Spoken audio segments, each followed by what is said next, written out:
Assalamualaikum warahmatullahi wabarakatuh.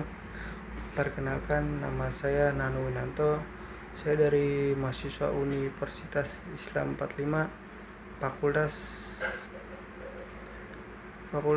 Keguruan Ilmu Pendidikan dan jurusan Pendidikan Jasmani, Kesehatan dan Kreasi.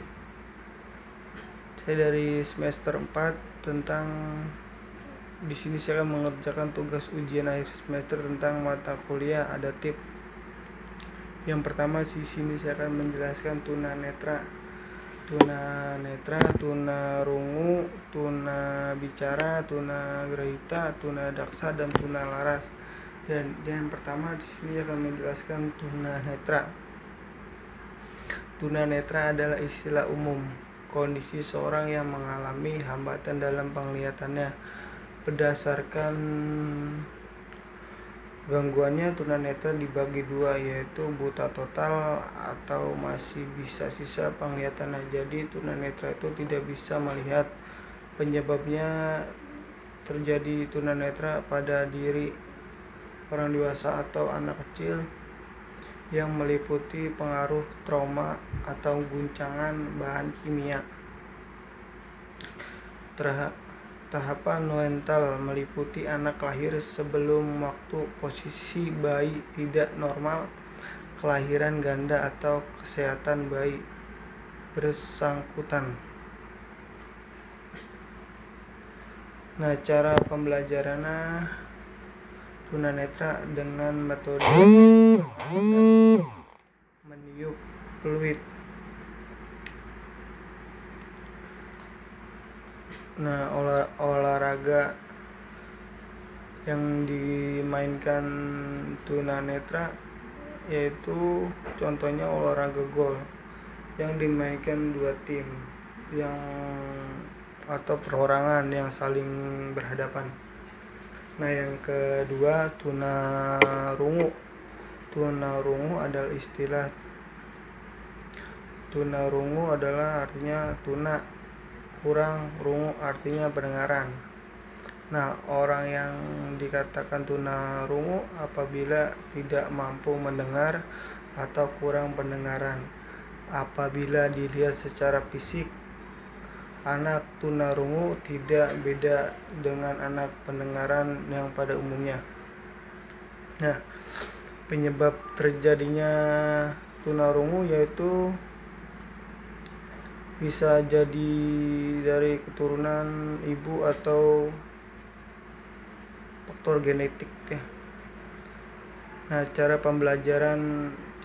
pembelajarannya kita bisa menggunakan gerakan tubuh atau bahasa isyarat. Contohnya, cabang olahraga yang bisa diikuti dengan tunarungu adalah cabang olahraga lari, bulu tangkis, dan sepak bola.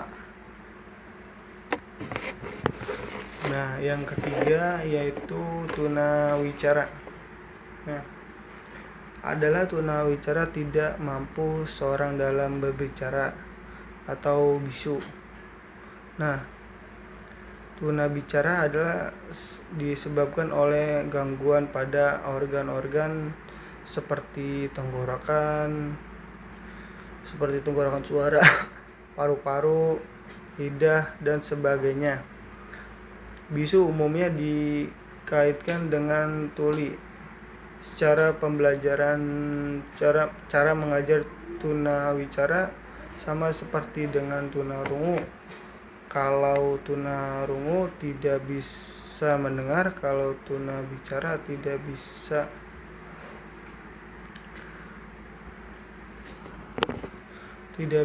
bicara, maka kita sebagai pengajar bisa menggunakan metode bahasa isyarat atau gerakan tubuh.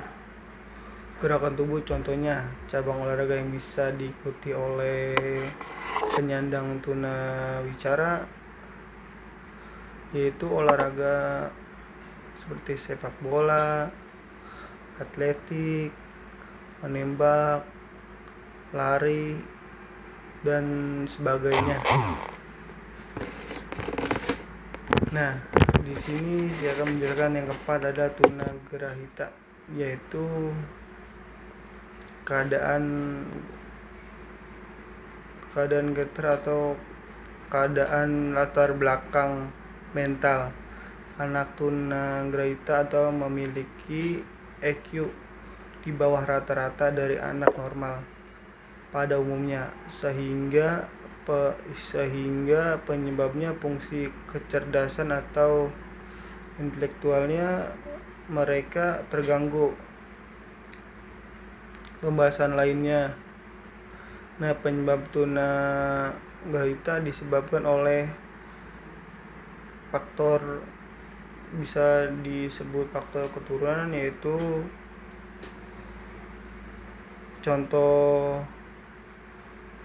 contohnya bayi lahir dengan prematur.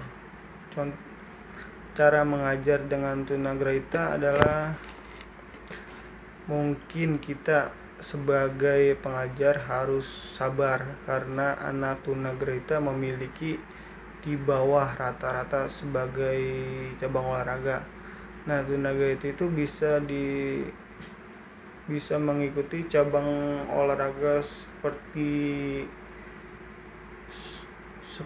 sepeda, jogging, dan lari. Tunadaksa. Tunadaksa adalah yaitu individu yang memiliki gangguan gerak yang disebabkan oleh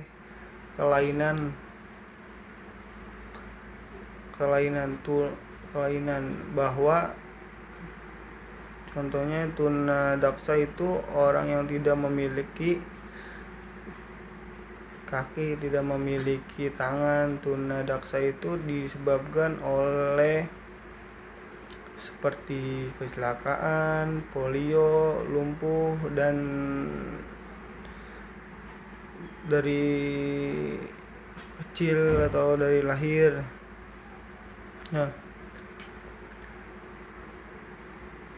Nah, olahraga yang bisa diikuti tunadaksa itu